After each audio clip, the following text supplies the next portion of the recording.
श्री परमात्मने नमः। श्री वाल्मीकि रामायण उत्तरकांड 31वां सर्ग। रावण का महिष्मतीपुरी में जाना और वहाँ के राजा अर्जुन को न पाकर मंत्रियों सहित उसका विंध्यगिरि के समीप नर्मदा में नहाकर भगवान शिव की आराधना करना। जय राम जी की।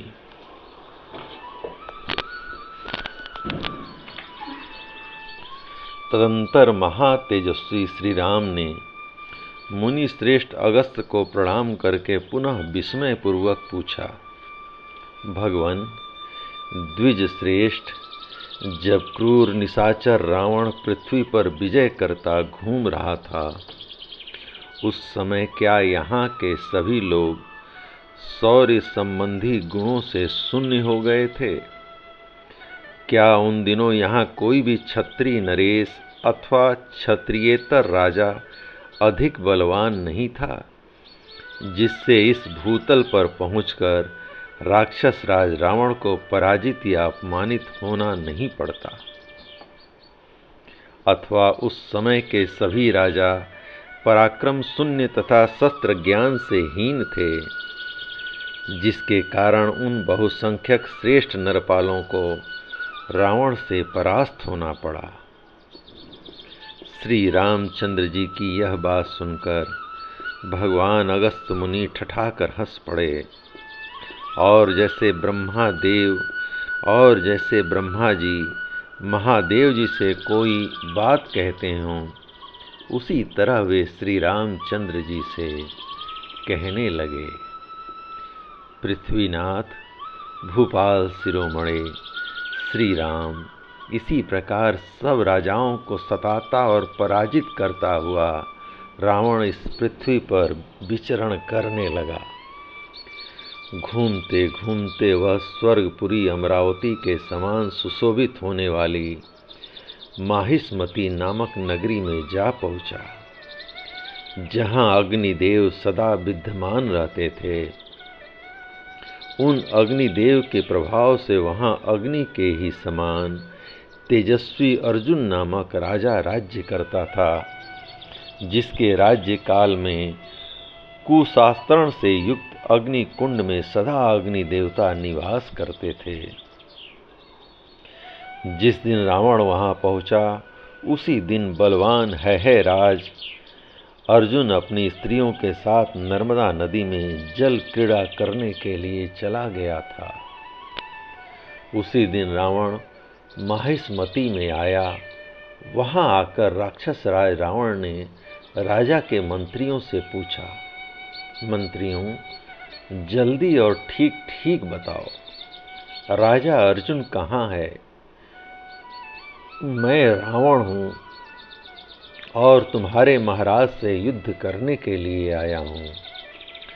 तुम लोग पहले ही जाकर उन्हें मेरे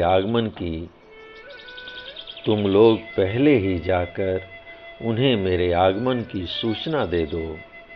रावण के ऐसा कहने पर राजा के विद्वान मंत्रियों ने राक्षस राज को बताया कि उनके महाराज इस समय राजधानी में नहीं हैं। पूर्ववासियों के मुख से राजा अर्जुन के बाहर जाने की बात सुनकर विश्रवा का पुत्र रावण वहां से हटकर हिमालय के समान विशाल विंध्यगिरि पर चला गया। वह इतना ऊंचा था कि उसका शिखर बादलों में समाया हुआ सा जान पड़ता था, तथा वह पर्वत पृथ्वी फोड़कर ऊपर की ओर उठा हुआ सा प्रतीत होता था।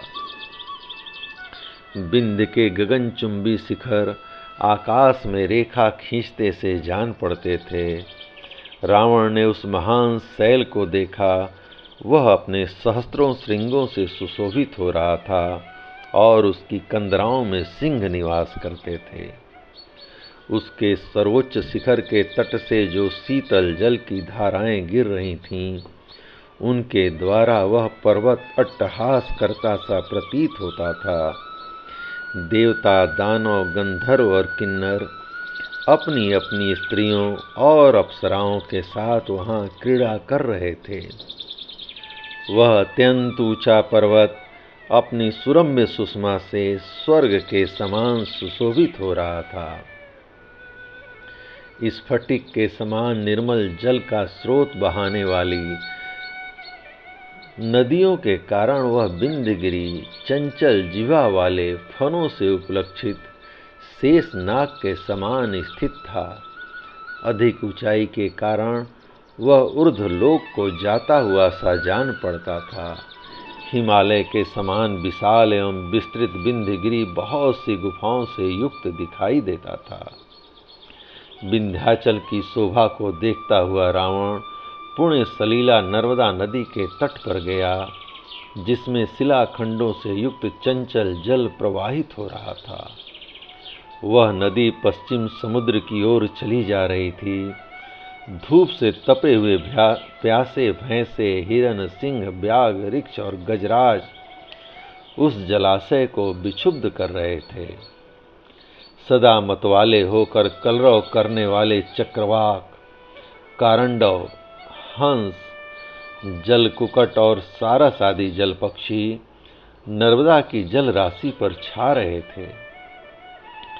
सरिताओं में श्रेष्ठ नर्मदा परम सुंदरी प्रियतमा नारी के समान प्रतीत होती थी। खिले हुए तटवर्ती वृक्ष मानो उसके आभूषण थे। चक्रवाक के जोड़े उसके दोनों स्तनों का स्थान ले रहे थे। ऊंचे और विस्तृत पुलीन नितंब के समान जान पड़ते थे। हंसों की पक्ति मोंतियों की बनी हुई मेखला करधनी के समान शोभा दे रही थी। पुष्पों के पराग ही अंगराग बनकर उसके अंग अंग में अनुलिप्त हो रहे थे। जल का उज्ज्वल फेन ही उसकी स्वच्छ श्वेत साड़ी का काम दे रहा था। जल में गोता लगाना ही उसका सुखद संस्पर्श था और खिले हुए कमल ही उसके सुंदर नेत्र जान पड़ते थे। राक्षस शिरोमणि दशमुख रावण ने शीघ्र ही पुष्पक विमान से उतरकर नर्मदा के जल में डुबकी लगाई और बाहर निकलकर वह नाना मुनियों से सेवित उसके रमणीय तट पर अपने मंत्रियों के साथ बैठ गया। ये साक्षात गंगा हैं, ऐसा कहकर दशानन रावण ने नर्मदा की प्रशंसा की और उसके दर्शन से हर्ष का अनुभव किया। फिर वहां उसने शुक, सारण तथा अन्य मंत्रियों से लीलापूर्वक कहा, ये सूर्य देव अपनी सहस्त्रों किरणों से संपूर्ण जगत को मानो कांचनमय बनाकर प्रचंड ताप देते हुए इस समय आकाश के मध्य भाग में विराज रहे हैं, किंतु मुझे यहाँ बैठा जानकर ही चंद्रमा के समान शीतल हो गए हैं। मेरे ही भय से वायु भी नर्मदा के जल से शीतल, सुगंधित और श्रमनाशक होकर बड़ी सावधानी के साथ मंद गति से बह रही है। सरिताओं में श्रेष्ठ यह नर्मदा भी क्रीड़ा रस एवं प्रीति को बढ़ा रही है। इसकी लहरों में मगर, मत्स्य और जल पक्षी खेल रहे हैं और यह भयभीत नारी के समान स्थित है।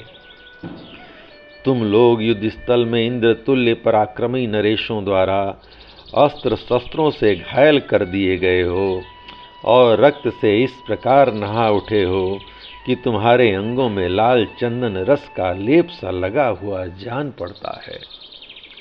अतः तुम सब के सब सुख देने वाली इस मंगल कारिणी नर्मदा नदी में स्नान करो। ठीक उसी तरह जैसे सार्वभौम आदि महान दिग्गज मतवाले होकर गंगा में अवगाहन करते हैं। इस महानदी में स्नान करके तुम पाप ताप से मुक्त हो जाओगे। मैं भी आज शरद ऋतु के चंद्रमा की भांति उज्ज्वल नर्मदा तट पर धीरे धीरे जटाजूटधारी महादेव जी को फूलों का उपहार समर्पित करूंगा। रावण के ऐसा कहने पर प्रहस्त, सूक, सारण, महोदर और ध्रुमाक्ष ने नर्मदा में स्नान किया। राक्षस राज की सेना के हाथियों ने नर्मदा नदी में उतरकर उसके जल को मथ डाला, मानो बामन, अंजन, पद्म आदि बड़े बड़े दिग्गजों ने गंगा जी के जल को विशुद्ध कर डाला हो।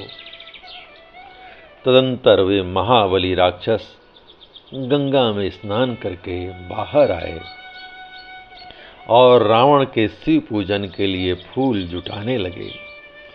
श्वेत बादलों के समान शुभ्र एवं मनोरम नर्मदा पुलीन पर उन राक्षसों ने 2 घड़ी में फूलों का पहाड़ इकट्ठा कर दिया। इस प्रकार पुष्पों का संचय हो जाने पर राक्षस राज रावण स्वयं स्नान करने के लिए नर्मदा नदी में उतरा, मानो कोई महान गजराज गंगा में अवगाहन करने के लिए घुस गया हो। वहां विधि पूर्वक स्नान करके रावण ने परम उत्तम जपनी मंत्र का जप किया। इसके बाद वह नर्मदा के जल से बाहर निकला। फिर भीगे कपड़े को उतार कर उसने श्वेत वस्त्र धारण किए। इसके बाद वह हाथ जोड़े महादेव जी की पूजा के लिए चल पड़ा। उस समय और सब राक्षस भी उसके पीछे हो लिए, मानो मूर्तिमान पर्वत उसकी गति के अधीन हो खींचे चले जा रहे हों। राक्षस राज रावण जहाँ जहाँ भी जाता था वहाँ वहाँ एक सुवर्णमय शिवलिंग अपने साथ लिए जाता था।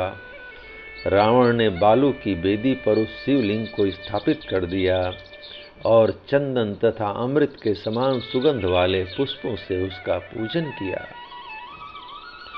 जो अपने ललाट में चंद्र किरणों को आभूषण रूप से धारण करते हैं, सत्पुरुषों की पीड़ा हर लेते हैं तथा भक्तों को मनोवांछित वर प्रदान करते हैं, उन श्रेष्ठ एवं उत्कृष्ट देवता भगवान शंकर का भली भांति पूजन करके वह निशाचर उनके सामने गाने और हाथ फैलाकर नाचने लगा।